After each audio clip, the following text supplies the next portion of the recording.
Good morning, everyone.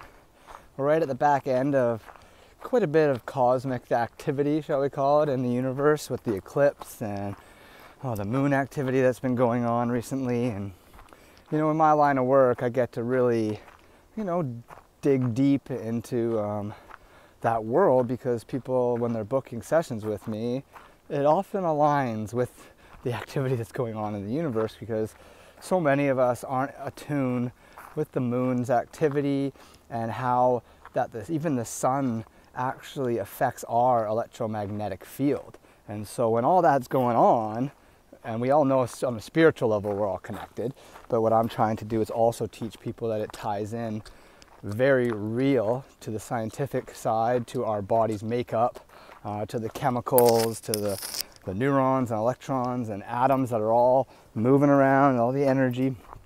So it's really important that, you can have a bad day. I mean, I have a bad day. I cry. I am still growing. Yes, I have a lot of tools and I've grown a lot in my life and changed a lot in my life. So much good now, so much growth and manifestations coming to fruition. So many beautiful tools to make me healthier, happier, wealthier. All of it, but yeah, you're still going to have a bad day. You're still going to feel emotions. I mean, even the top kundalinis in the world who are so peaceful, they still feel an emotion. And if you've had a bad day, and even if you're drawn to emotionally eat that day, it's not about that moment. Let that moment flow, right? Own that moment. But where it comes in is, are you using your training? How long are you going unconscious? Because that's what's happening. You're going unconscious. You're going back to these past to present programs that are already in your body now, that are chemically made up in your body, that are basically, like I've said before, like a computer system booting up. Your body just takes over and your mind is irrelevant then. So what we're trying to do is retrain our body so that now we can be the mind. We can take that power back. And that's where the practices of elevating your emotions come in. And that's where walking meditations come in.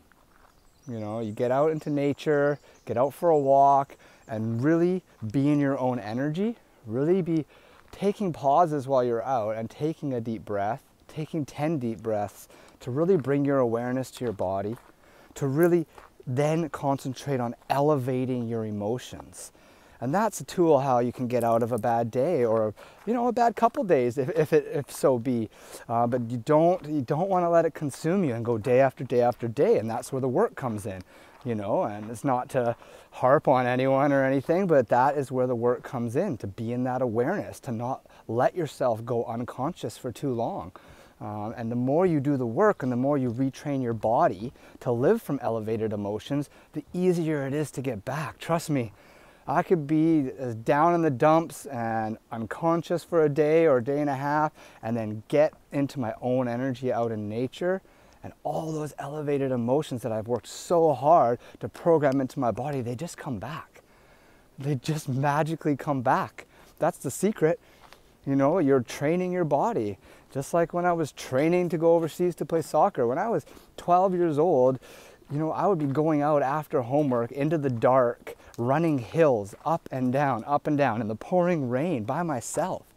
And that's what it took for me to become this little 140-pound Canadian kid from a small town to flying over to Europe and making a professional soccer career out of it.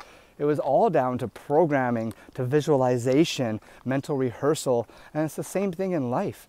And that's why I've made the transition from soccer coaching to life coaching, because I know what it takes, and I'm here to teach you all, and I'm here to spread my love. That's another reason why after my retreat, which is coming up in a few days, I'm so excited about, and this is one of the beautiful walks that we take more than once, because it's only 5 minutes from our location, our home base. But after the retreat, I'm already on to the next thing. The 11-day challenge will start a few days after, probably. Give me a little bit of a break before we start that challenge. And if you complete the challenge, instead of my 11-week course being $555, you'll get it for $111. And I am doing that so that everyone can do it. If you show me the commitment, if you do the 11-day challenge, if you really put in the work for those 11 days, and you really prove to yourself that you're ready to make changes in your life, then you're going to basically get a life-changing course for next to nothing. And that's the same reason why I made my retreat so affordable and why the accommodation was manifested and fell into my lap, because I want to be able to help change the world, and not just for a few, you know. I want to be able to help an abundance of people. I want to help 1 billion people while I'm here. Why not? One of my movies I put right in there, think big, and then think bigger. You know, we can all do it. So yeah, I just wanted to just come on this morning and say, you know, honor what you're going through. That's okay. You're not failing. You're not going backwards. You know, it all depends on how long you allow yourself to be in that unconscious state. You know, but do the work, keep up the meditations, keep up the breathing, getting out into nature, being in your own energy, staying disciplined with all the habits that you know maybe set you off into the unconscious state. And yeah, I'm just here at my little spot. Of course, no one's here, as there very rarely ever is. I'm just going to sit down and do some breathing. All right, much love. See y'all soon.